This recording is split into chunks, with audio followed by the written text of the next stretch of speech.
Hello, my wonderful, beautiful friends. Welcome back to r/EntitledPeople, where a lot of you guys come to hear stories about people who think the world revolves around them. So, mostly Karens. Mostly Karen stories, guys. No, I'm just kidding. It's not all Karens. Before we dive into the stories today, though, you gotta check this out. So when I first saw this, I had to share it with you guys. So this woman goes on Yahoo Answers and she asked this question: can you make a male babysitter pay child support? So I'm a single mom going to college with my sister. We currently rent out an apartment together. A couple weeks ago, I asked my neighbor, a trustworthy guy, if he could watch the kids for 2 hours when I went to class and my sister wasn't home. And he agreed. If he babysits and doesn't accept pay, can I sue him for child support because he took on a fatherly role? I'm sure I can convince a court that he accepted a fatherly role. Oh my goodness. Guys, I hope this question is not a real one. The guy's basically offering to babysit for free, so you can go to school to get a degree, to get a better job, to provide for your family. And you turn around and want to sue this man? Did I read that correctly, guys? And she's sure she can convince the court that he accepted a fatherly role. How is she gonna do this? Guys, if you think that is entitled, wait until you hear the stories in this episode. So there's gonna be 4 super entitled stories in this episode, with the last one being a revenge on some entitled people. So sit back, grab a drink, and get ready to shake your heads. And do hit that subscribe button, my friends, for future stories. Just for reference, this happened yesterday. I was on the bus headed home from a drugstore after re-upping my prescription. So, a bit of backstory. I'm unfortunate enough to be HIV positive, and because of this, I have to take antiretroviral drugs every day, otherwise the virus will damage my immune system further. Because of what's going on recently around this country, I've been mainly working from home. As a result, I've really fallen off when it comes to my appearance. On this particular day, I just had on some really baggy sweatpants and a janky hoodie, so I guess I could see how from a certain perspective I could look a little homeless. After a couple of minutes on the bus, I noticed this little kid staring at me, and I guess my appearance might have frightened him, but I'm used to getting a couple of odd glances, so I just went back to minding my own business. At this point, I started to take my medication while on the bus, mainly because I didn't want to forget later. While this was happening, I got a sharp reminder that people were watching. Cue Karen, the parent of the scared kid, screaming at me saying, "How dare you? Do you people have no shame?" I was shocked, and all I could say was, "What?" She continues on by yelling, "What do you mean, what? Who do you think you are? Stop popping pills in front of my kid. In a public place, you filthy junkie." At this point, I started to get mad. I held up the bottle and tried to explain that it wasn't what she thought it was. But before I could finish explaining, she tries to snatch the bottle while shrieking about how I'm a leech to society and how if I was raised right and had real parents, I wouldn't be a disgusting addict. That last one really made me pretty mad because both my parents work really hard and are both wonderful people, so I kinda lost it and said, "What the heck would you know about parenting? The day your kid moves out will be the happiest day of his life." So yeah, by now she'd completely forgotten about the drugs and straight up just launched herself at me. So boom, at this point, Karen and I had the attention of pretty much the entire bus, including the bus driver. Luckily, we soon came to a stop and the bus driver helped remove her and her kid from the bus, but not before yelling some questionable stuff on her way out. Just when you think the stories cannot possibly get any worse, did she really try to steal someone's medication and accuse them of being a druggie on a bus? Oh, Karen, you're a special human being. So, it all started when I decided to want to learn how to drive stick. Since my brother-in-law is the only person I know with a manual car, I had him come over and teach me. When the car starts up, it does make a rather loud rev. We made sure to do it in the afternoon as to not wake people up and try to be considerate. Anyway, it was about the 3rd or 4th day of him teaching me when she first appeared. Karen said, "Nice car. It's a bit too loud for my taste, but it's still nice." I told her, "Oh, thanks," and she asked, "Do you mind trying to keep it down a bit? My baby doesn't really seem to like it that much." I told her, "Yeah, sure. We've been driving in the day so it doesn't wake people up." I also told her I did not know anyone around here had a baby, so I'm so sorry about that. Karen responded, "It's not a problem. Just be quieter, Kay?" With that condescending tone and smile on her face as she walked off. which kind of made me mad because I just thought it was a friendly chat. So 2 days go by with no sign of her. I wake up, get ready, and wait for my brother-in-law to come over so we can start my lesson. I walk outside and lo and behold, she was there. Karen said, "I thought I told you to keep it down." I told her I'm sorry, I can't control it. It's just how the car starts and we're not gonna leave it running while we're— I don't care. Stop being so loud. And with that, she was gone. My brother-in-law got to my place and off we went. We came back to my house to eat lunch about 2 hours later, and my mom and sister come over, and as soon as they walk in, they ask my brother-in-law what happened to his car, and tell brother-in-law to go look at the car. The entire driver's side was scratched up, and even a tire was popped. The only person that came to mind when I saw it was Karen. We walked down to her house, which was only a few houses down, and knocked on her door. All we hear from the other side is, "I'm not apologizing." So this led my brother-in-law to say, "Then you better have a good case in court, because that's gonna cost a lot to fix, and I'm suing you for every cent." Karen then says, "Maybe keep it down then, you hick." Brother-in-law replied, "Well, maybe don't go keying cars and popping tires, and you won't get sued, you bimbo."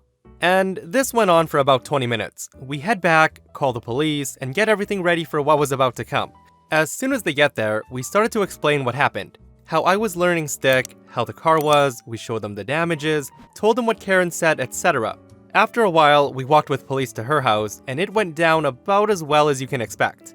The police officer said, "Excuse me, ma'am, can you come out here for a minute? We just want to speak to you about the car."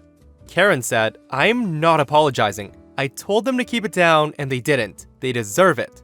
The officer said, "Ma'am, what you did is against the law, and they're pressing charges and you have 5 minutes to get out here, or we'll get a warrant for your arrest and come back."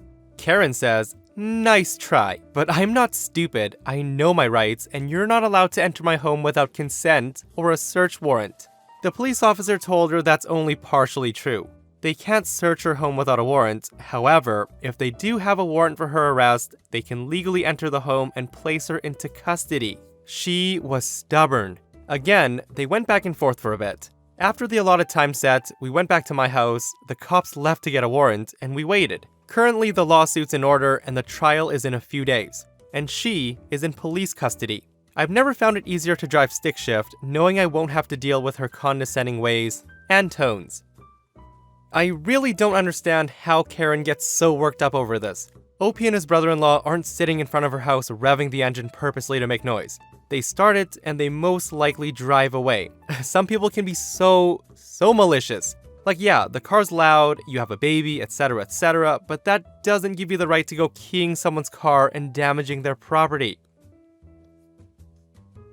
Due to me working in a supermarket, I meet a lot of different people, and most of them are incredibly nice and respectful. However, I also see a lot of Karens and male Karens, and this is exactly who the story is about.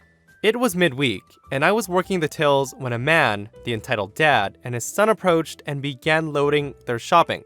And they had a lot of shopping. After scanning their items, I told them the amount. I think it was around 145 pounds, and the dad began rummaging around his wallet, pulling out notes of money. After counting it all, it turns out he was a few pounds short, and decided his son should probably put something back so that he could pay. The kid was upset and reluctantly obliged. However, the guy who was standing behind him at the till spoke up, and he said, "I can get that for you." He said that obviously talking to the kid and not the dad. The kid smiled, and before he could say anything, the dad went, "Thank you so much. It comes to 145 pounds. He then threw his son's items in the trolley and moved away to let the man come forward. The other guy then said, I was talking about your kid stuff. I'll buy that, but I'm not paying for your shopping. I can't afford to." The dad spoke up and said, "But you just said you would pay." "Yeah, but I meant I'd pay for your kid stuff, not yours." "Well, you can't just make empty promises. You have to pay for it now." He then looked at me and said, "That's how it works, right? He has to pay because he promised he would." I told him, unfortunately, he doesn't have to pay for anything that you buy. The entitled dad shoots me a mean look and tells his son to pass his stuff to the man behind, who is still nice enough to pay for it, which is a lot nicer than I would have been, and they both left. Midway through serving the nice guy, I saw the entitled dad and the kid at the cash machine through the window withdrawing some more money, meaning all along he could afford it in the first place, so me and the nice guy had a good laugh about that. Well, at least the dad didn't pull the lame joke saying, well, I don't have enough money, so it should be free, right? Guys, I can't tell you how many times I've had that said to me when I used to work at Quiznos and something would be wrong with the till. Oh, something's wrong with the till? The payment's not going through? Oh, I guess the sandwich is free, right? Oh my goodness, some people. So, this transpired a few years ago when I was 18. The revenge technically was not done by me, but I'm a key witness to the events that occurred. For some context, I used to work at a big chain store in the deli department. It wasn't a great job, but it was my first one and it helped me pay for college, so I endured it. But because of what I was subjected to, I quit shortly after, despite it having a great end result. So, in my hometown, a population of 4,500, there was a small group of PTA moms who were pretty high up on the chain of command, but also led their own company for party planning.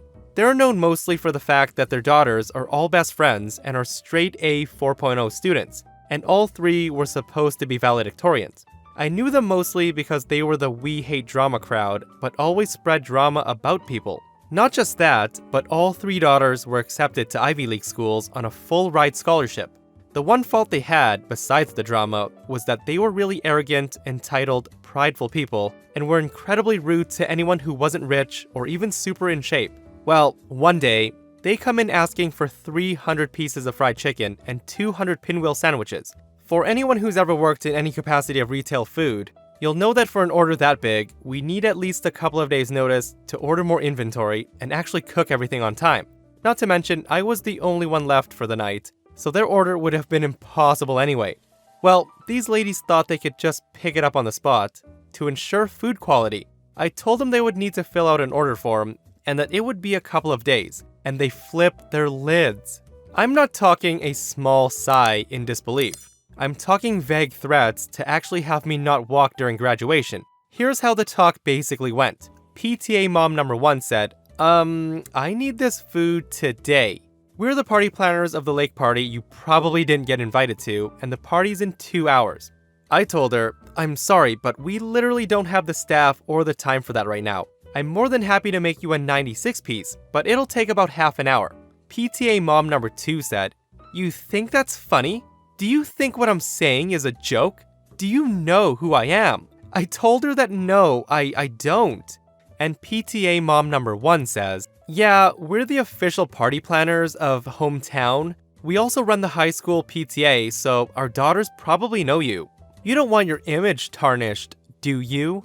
Me, brushing off the vague threat of using her daughter, said, that's pretty cool actually. It sounds like a cool job, but there's just no way for 300 pieces and 200 pinwheel sandwiches to be done in that amount of time. I do apologize for any inconvenience it makes for you, but if you want, I'm more than happy to get a manager so they can talk to you. PTA Mom 3 says, when your manager gets here, I'm gonna have you fired and kicked out of walking this year. I told her, ma'am, I'm sorry, but I will not tolerate that kind of threat, and I'm gonna have to ask you to leave now. The manager walks out at this point and says, excuse me ladies, but you have no reason to treat my staff like that. You may think you run this town, but it does not give you any rein to treat someone like that. The PTA moms storm out while yelling obscenities at us. A few days go by and I haven't heard anything from either of them or my manager. Then one day at class, I see the daughters in a corner crying with each other. I got word from one of their friends, who was somewhat close to me, that in the past 2 days they were told they could no longer walk at graduation due to being caught for cheating on basically every assignment and were no longer attending any Ivy League school. At first I thought it was just a coincidence to what occurred the week prior, but apparently what happened was that a bystander overheard the heated exchange, and this bystander also happened to be a former member of the PTA. She had a lot of dirt on the mothers and their children. So it turns out the mothers were basically getting the answers to every assignment by either paying off the teachers or using vague threats against their families. Because the school was smaller, there was only a handful of teachers that needed to be pleased or threatened, and that was my moment of happiness. Not only did these women get kicked out of the PTA, but their daughters, who I mentioned used to be my old bullies, were dropped from ever attending the school of their dreams. Last I heard, the daughters stayed in the hometown and now work in the same deli department that I used to work in. This is a great example of entitlement backfiring. Way to go, moms, for opening your big entitled mouths and power tripping on this poor girl to the point where you ruin your kids' chances at graduating and attending an Ivy League school, which they didn't earn in the first place. And that, my friends, brings us to another end of r/EntitledPeople. Guys, if you missed the last episode of r/EntitledPeople, a Karen pretends to be the owner's wife to get what she wants, and it backfires horribly on her. Check it out if you haven't, and I'll see you guys in the next one. I love you.